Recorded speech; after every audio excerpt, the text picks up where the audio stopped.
Imagine signing a contract that promises you a new life, a new face, a new body, and only realizing too late that what you actually signed up for was a televised nightmare. Back in the 2000s, television discovered a formula that pulled in millions of viewers. Take insecure people, put them through extreme surgeries on camera, and turn their pain into family entertainment. What was sold as stories of self-improvement ended up leaving physical and emotional scars that many of these people still carry today. These are some of the most disturbing plastic surgery reality shows that ever aired, programs that pushed the limits of television ethics. And for many critics, crossed a line the industry never should have gone near. Let's start with the one many consider the darkest of them all, The Swan, which aired on Fox starting in 2004. Its premise was as simple as it was disturbing. Women who described themselves as ugly ducklings were recruited from across the United States and flown to Los Angeles, where they spent months undergoing multiple simultaneous cosmetic surgeries, grueling workouts of up to 2 hours a day, and psychological therapy sessions. Throughout the process, contestants were banned from looking in a mirror, so they wouldn't see their own face again until the big reveal. What looked like a transformation story was actually a competition. At the end of every season, the women faced off against each other in a beauty pageant to crown the ultimate swan. Critics tore the show apart from the very first episode. One influential American newspaper described it as hurtful and distasteful even by the already low standards of reality TV at the time. Over the years, several of the original contestants publicly shared that they never received proper medical or psychological follow-up after filming wrapped, and that the toll of undergoing so many procedures in such a short time stayed with them for years. Even though the show was a ratings hit when it premiered, public backlash and falling viewership led to its cancellation after just 2 seasons.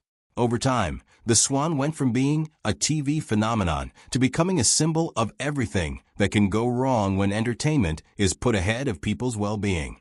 Another defining title from that era was Extreme Makeover, which also premiered in the early 2000s. Unlike other shows, this one wasn't a competition. It simply picked one person per episode and put them through a battery of cosmetic procedures that could range from rhinoplasty and breast augmentation to full dental work, all packed into just a few weeks. The result was presented as a triumphant reveal in front of family and friends, wrapped in emotional music and tears of joy. Behind the scenes, though, mental health professionals warned about the risks of cramming together procedures that are normally spaced out to allow for proper recovery time between them. Putting a person through several major surgeries almost back-to-back increases the risk of complications, something the show's format rarely addressed with the seriousness it deserved.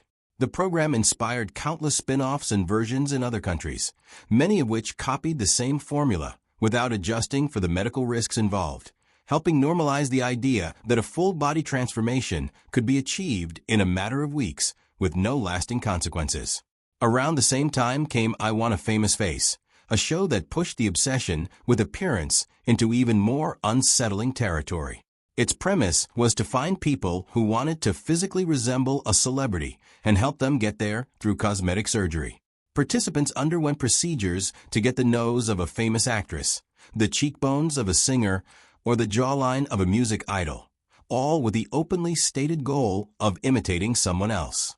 Mental health professionals at the time pointed out that this format represented a much deeper problem than simple vanity.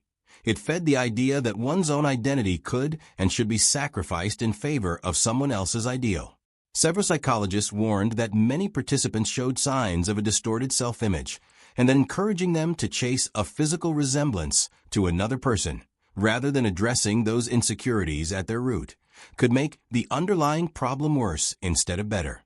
The show ended up being remembered as one of the clearest examples of how television at the time exploited human insecurity to build an audience, without fully weighing the psychological fallout it left behind. Bridalplasty, which premiered years later, took the concept into equally controversial territory. Brides-to-be competed against each other in various challenges, and the winners could choose a cosmetic procedure as a prize, with the procedures piling up as the competition went on.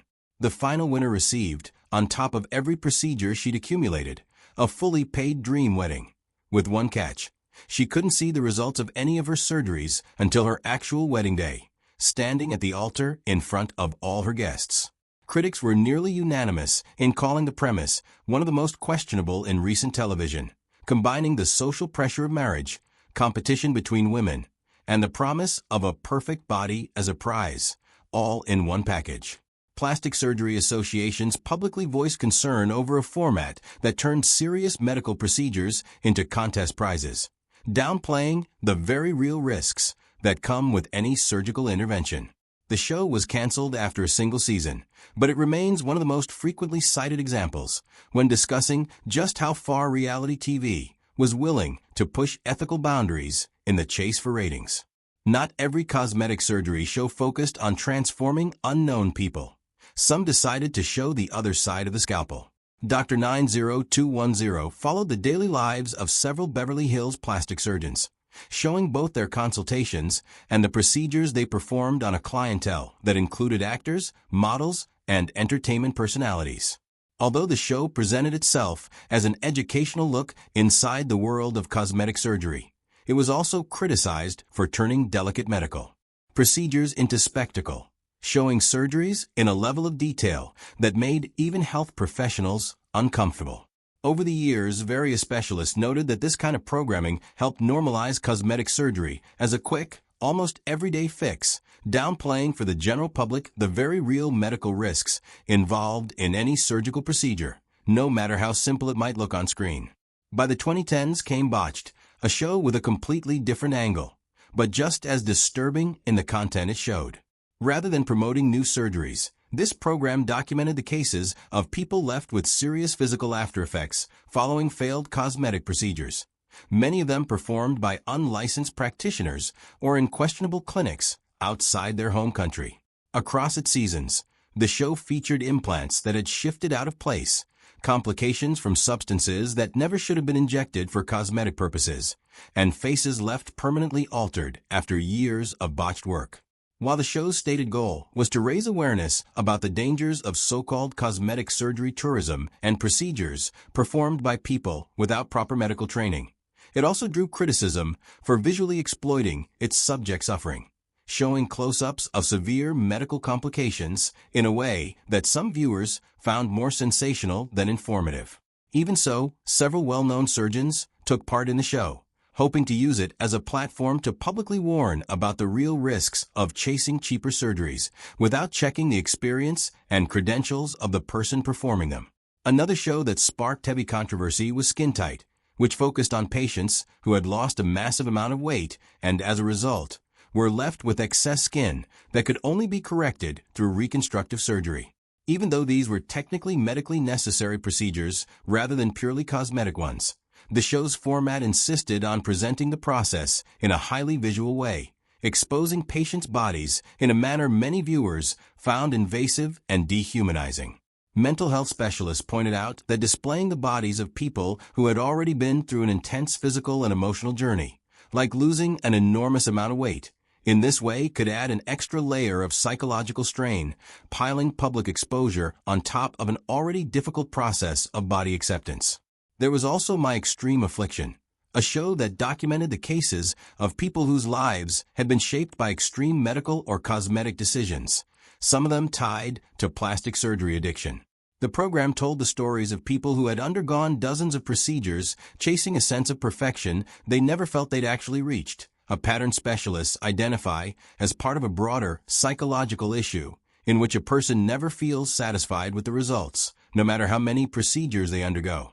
This kind of behavior has been documented by mental health professionals as a possible sign of a body image-related disorder. And shows like this one, even when aiming to raise awareness, sometimes ended up presenting these cases more as spectacle than as a serious warning about the risks of surgery addiction. Outside the United States, different countries developed their own versions of this kind of format, adapting the formula to their own television markets. Several shows across Latin America and Europe combined beauty competitions with cosmetic surgery as prizes, echoing many of the same ethical problems already flagged in the original American versions. The concerns raised by specialists in different countries were similar. turning medical procedures into contest prizes, without proper supervision or psychological support, exposed participants to risks many of them weren't prepared to face, both physically and emotionally, once filming wrapped and the cameras stopped rolling. Over the years, the way both audiences and the television industry itself view these kinds of shows has shifted noticeably. What aired in primetime in the 2000s with barely a second thought would today be examined through a much more critical lens, one that takes into account participants' psychological well-being and the ethical standards expected of any content involving medical procedures. Recent documentaries and retrospectives have revisited shows like The Swan, interviewing its original participants years later to find out how that experience changed their lives, often for the worse, and what went wrong in a system that prioritized spectacle over genuinely caring for the real people who appeared on screen. These stories leave behind a reflection that still holds up today, in the age of social media and digital filters. The pressure to reach an unattainable beauty ideal didn't start with Instagram or TikTok. Television had already explored that territory years earlier, often without the responsibility it called for. The most disturbing plastic surgery reality shows didn't just document physical transformations. They also unintentionally exposed just how far an entertainment industry was willing to go to turn human insecurity into a mass-market product. And although many of these shows are no longer on the air, their legacy still shapes the ongoing conversation about what limits television should have when it comes to the bodies and mental health of the real people who appear in front of the cameras. And now we want to hear from you. If you were offered a spot on a show like this in exchange for a full transformation, would you take it? Comment 1 if you'd say yes, or 0 if you'd never do it. And let us know in the comments which of these shows you found the most disturbing of all.